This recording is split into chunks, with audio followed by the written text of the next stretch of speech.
It's really a simple question. What does an island in the middle of nowhere do with its waste? Waste is often an overlooked part of modern day life. We simply throw our waste into a bin, and for the average person the problem is over, never having to think about that empty carton of milk ever again. For the island of St Helena, the problem is further enhanced by limited resources and the unique size and location of the island. Therefore, in this video, we explore the story of waste on St Helena Island.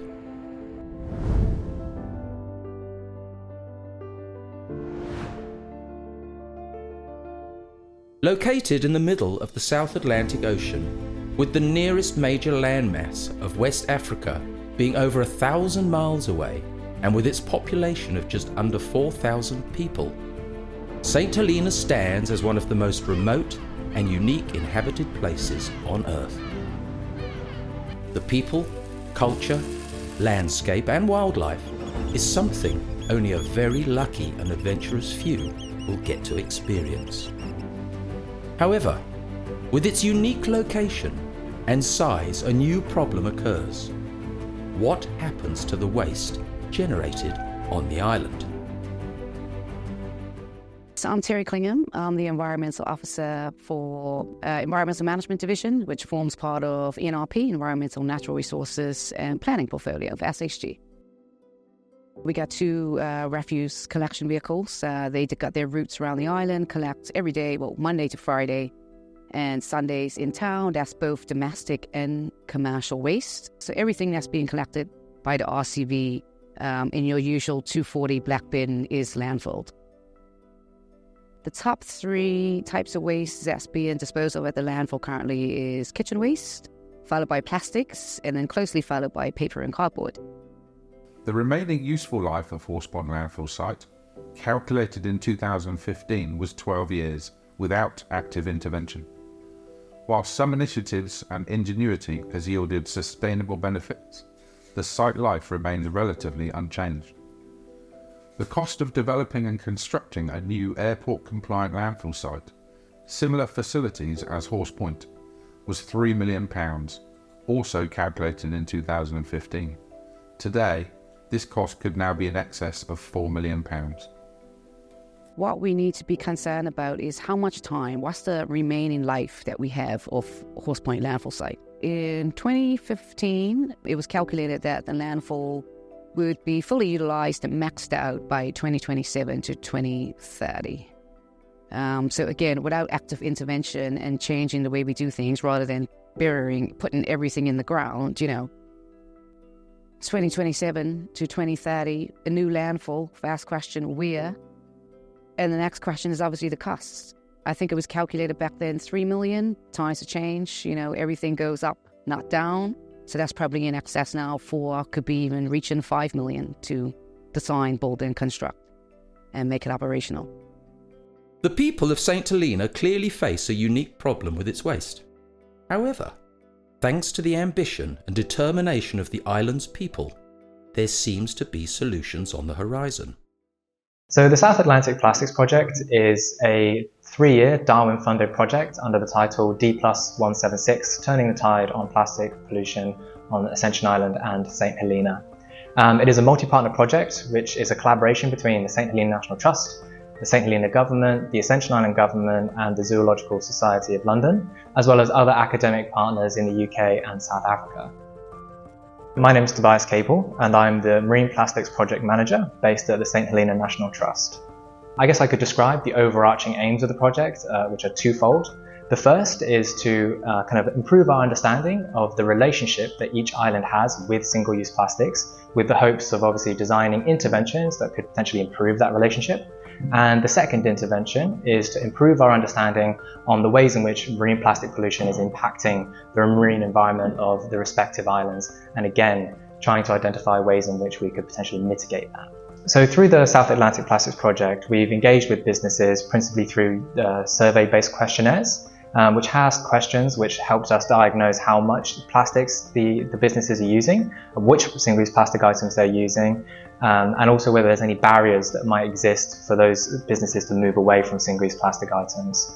And then with some key core retailers on each island, we also used an import audit. So they collaborated with us to provide us details about how many single-use plastic items they were importing annually. So some of the barriers that might exist for businesses or even individual consumers on St Helena from moving away from single-use plastic items, the big one is customer preference. There are some products for which people actually have an active preference towards. They don't want to, say, drink their drinks through a paper straw. They much rather use a single-use plastic straw. But another big one, which globally faces, is the cost, the price. So there are definitely certain socio-economic barriers that exist on these islands with the cost of living and annual wages, for example. And so one of the ways in which single-use plastics have rise to such a dominance in the market is because they're produced so cheaply, and typically the more ethical alternatives come with an ethical price tag. When it comes to actually tackling single-use plastics, improving the management of them, I know it sounds really simple to go back to it, but really the three R's stand, reduce, reuse, recycle. So obviously the best option would be just to reduce the amount that's being imported, and there are definitely tools in which we can do that. So we've proposed interventions through this project, which is trying to tackle maybe some of that consumer preference, introducing economically viable, sustainable alternatives for key single-use plastic items, and then what you can't reduce, then ensuring that waste, when it is produced, enters the appropriate waste management streams on island. The South Atlantic Plastics Project is definitely hoping to support the waste management processes that are happening on St Helena. One of the best ways that we can see to do that is encouraging household separation of waste. So, there are definitely, as we've spoken to, challenges that waste management for islands like this face. However, there are systems in place here to basically maximally use those resources as best we can. And so the biggest thing that we can do to support that is separating our waste and ensuring that those different recyclables, those different materials end up feeding into the appropriate systems. Because if they're not separated as general waste, then the waste management system doesn't have the capacity to sort through thousands of domestic refuse bags. So by separating out at the household level, we can ensure that those materials that we're consuming, we're producing, that we're forcing or handing over to the waste management system to manage on our behalf, we can ensure that they're being as appropriately managed as possible. So the waste management system on St Helena, it definitely faces some big challenges, just like any other waste management system for small, geographically isolated communities. So each different recyclable material faces certain hurdles it has to overcome in terms of its recyclability, its reusability, and even its value as a waste product. And even in countries which are much larger than St Helena that overcome those barriers, here in this context you have the additional barrier of either trying to export that waste so it can be recycled, which obviously is another financial barrier, or you have to somehow overcome the issues of economies of scale and somehow developing recycling infrastructure that works for a population of only 4,500 people.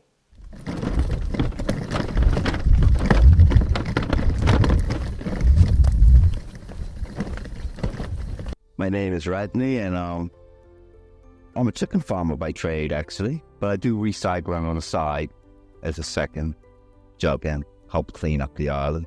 A while back, I used to take my dogs to walk, which I still do, in a forest, in a national forest, and you see cans and stuff all in there. So I used to take a bag along with me and pick up cans as I go. And then one day, I run into Mike Danford. I said to him about if they like to pay me to get the cans, and they can recycle them. And he said, be looking for somebody to do some recycling.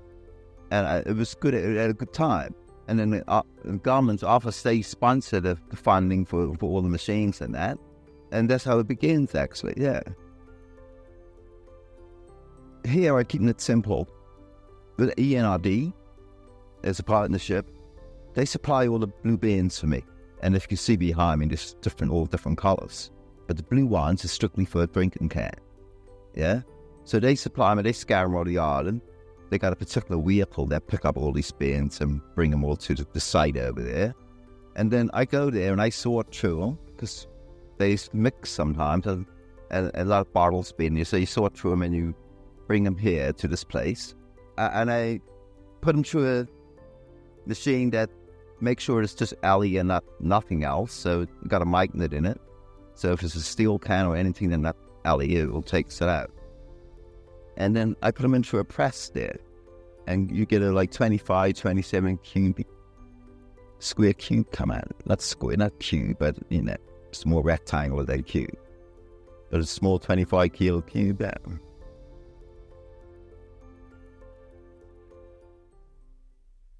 I want to be doing this, for the next, into the future, another 10 years or so, if I can be doing this, as long as I can get there and be able to, do it.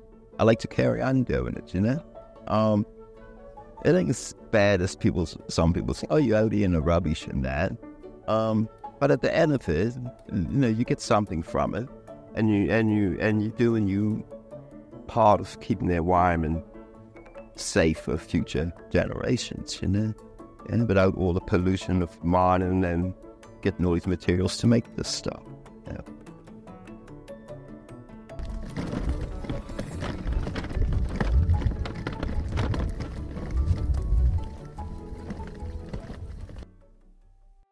My name is Dion Robertson. Currently I'm working for SSG as the Roads and Building Maintenance Manager. Upcycling is one of my passions. It's actually a hobby. I always go to tips and dumps and see if there's something that I can maybe use and can fix, especially on St Helena. The first time when I went to the dump, it was amazing what was discarded there. I started gathering stuff, and I have been doing that for the last 13 years that we've been on island. I love my woodworking, and wood lathe to me is definitely one of the things that if you don't have a wood lathe, there's very few items that you could substitute a wood lathe with. I mean, if you want to turn something in wood, you need a wood lathe. I mean, there's no other way of doing it. And I said, you know what, I'm going to make it my mission to see if I can build this without spending any money on it. Even the bolts that keeps a wooden frame together, everything. If you start at the wall plug, it comes from a computer. It goes into a motor, and the on and off switch comes from an old concrete mixer that the motor was thrown away, didn't work. I came, tested it, found the capacitor to be faulty. I went to the dump and found one capacitor in a tumble dryer, so I put the capacitor, tested the motor works fine. The belt comes from a washing machine. The headstock is manufactured, it's just a wooden box. The headstock itself is an old electrical motor that I use the armature as where my belt runs over, and I made 3 pulleys on the electrical motor, so my lathe is 3 speed. So I won't say slow, medium, fast, but one slower than the other. Having the base of a wood lathe is a wooden piece of table that I picked up at the dump as well. All the pieces of wood is shutterboard that I picked up there. The woodworking piece runs onto. It's also electrical little armature motor, 2 bearings and a little wooden box to keep it stable. And then, it's just wooden guides at the bottom. It can slide up and down. The piece that you put your chisels on is a nice square little piece of aluminium that I found. And I basically just use that as my piece where my chisels can rest on. All the little turnbuckles and clamps that is in there is stuff of bolts with a little handle that I pick up and say, you know what, just put it in my box, And then I start going through the boxes and say, oh, this I can use. So yes, and then it's trial and error. I probably took it apart maybe 3-4 times, because you start it up, then this thing wobbles or that thing is unsafe or something. So yeah, it probably might not pass all safety standards, but I've used it. My boys they've turned little pieces. There's a piece on there now that they're just playing with at the moment. But yeah, at the end of the day, standing here doesn't cost me a cent, and it's working. It's a working wood lathe. I cannot turn 2-meter pieces, but yeah, for what I needed, this is exactly what I need. So it's almost like an inner satisfaction. It's like some people run. To me, it's something I repurpose, something that people will throw away. Yeah, it's just the way I've been brought up. My dad is a very, very handy man. There's nothing he could not fix. And I basically, from a young age, spent some time with him. Yeah, he taught me how to fix lawnmowers, how to fix a little motorbikes, and then it went into a bit of car mechanics and woodworking and things like that. And it's always been in my blood. It's my adrenaline rush is to build something and to fix something. So I'm enjoying it. My name is Wilhelmina Fowler, and I'm the coordinator / technical trainer here at the Recycle Center Donkey Plain.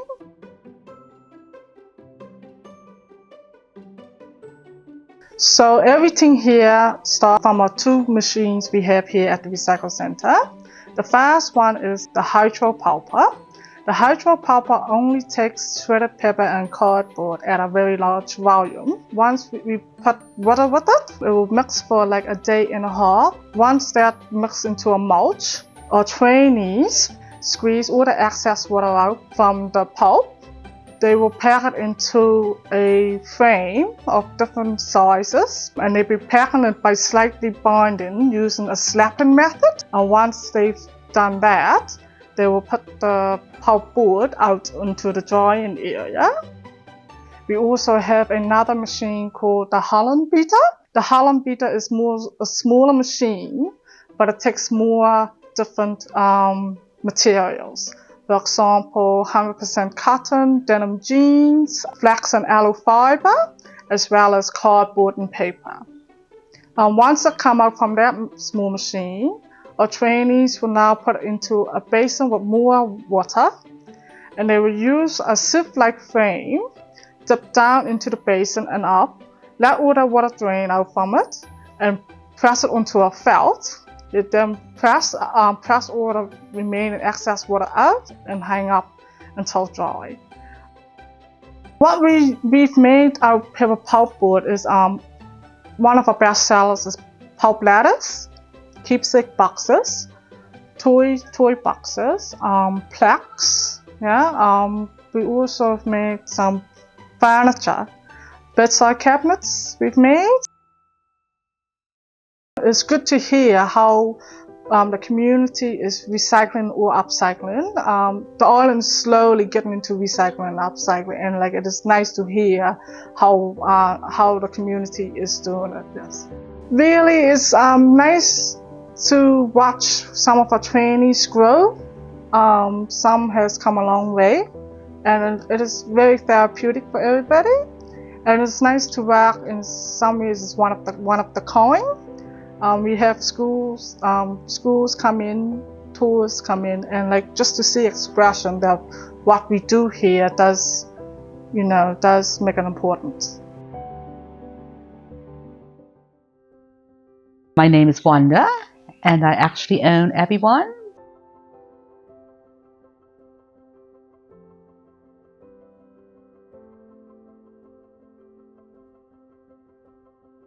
So with the denim, basically it's mainly bikes and whale sharks that we do out of the recycled denim. For instance, one pair of jeans would give me a bag, one pair of jeans would give me a whale shark, but I sort of mix and match sometimes, that I take other waste stuff from my own, waste materials from my own business to put into that denim as well. So I would say that could use quite a bit of denim instead of going into the landfill and just waiting there to be, you could recycle. Even for the plastic, for instance, I could use plastic bags to make stuff out as well, because I could use it for line in my bags. I could even make bags out of the plastic waste. So I could really use up quite a bit of that waste stuff. That is, if only I had time, I could use it up. It's just family members will say we don't need this anymore, so they'll bring it in for me because they know I use the denim, and I go to the Sally Army to, it's just 50p or sometimes nothing, so I get my denim from the Sally Army. And I think that most times when they can't get rid of their stuff, it goes to the tip anyway, so I goes across the road to the Sally Army. To be honest, cycling on St Helena, I think that there is so much that you can do. When I was doing some flag weaving for, I think it was Bertram's, and I wanted to have that natural flowers, so I got somebody to cut the bottles for me. And then seeing what they could do with the bottles, you could use up all the bottles.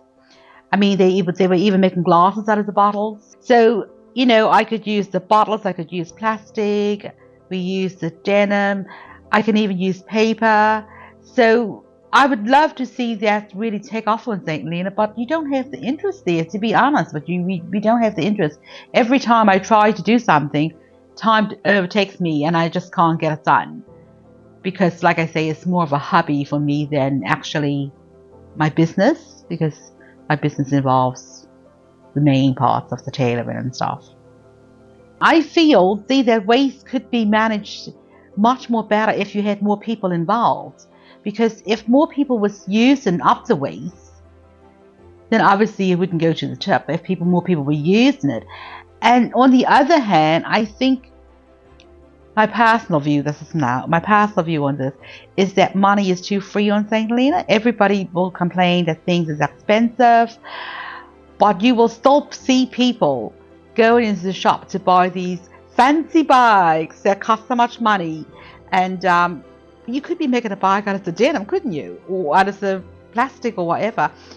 And then I've watched little things on YouTube and Pinterest and stuff like that where you can, just use up the tins and stuff. So for me, money is too free on St Helena that people is not interested in going and doing those little, really, they're like amazing little jobs that you can do from all that waste, but you just don't have the interest there. And I just feel that my personal view would be that we need more younger people to take into stuff like that to be able to control it, because otherwise the tip is just going to get full of everybody's waste.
There's often an understanding amongst the St Helenian people that in order to live on the island, you're going to have to be resourceful and get a little creative.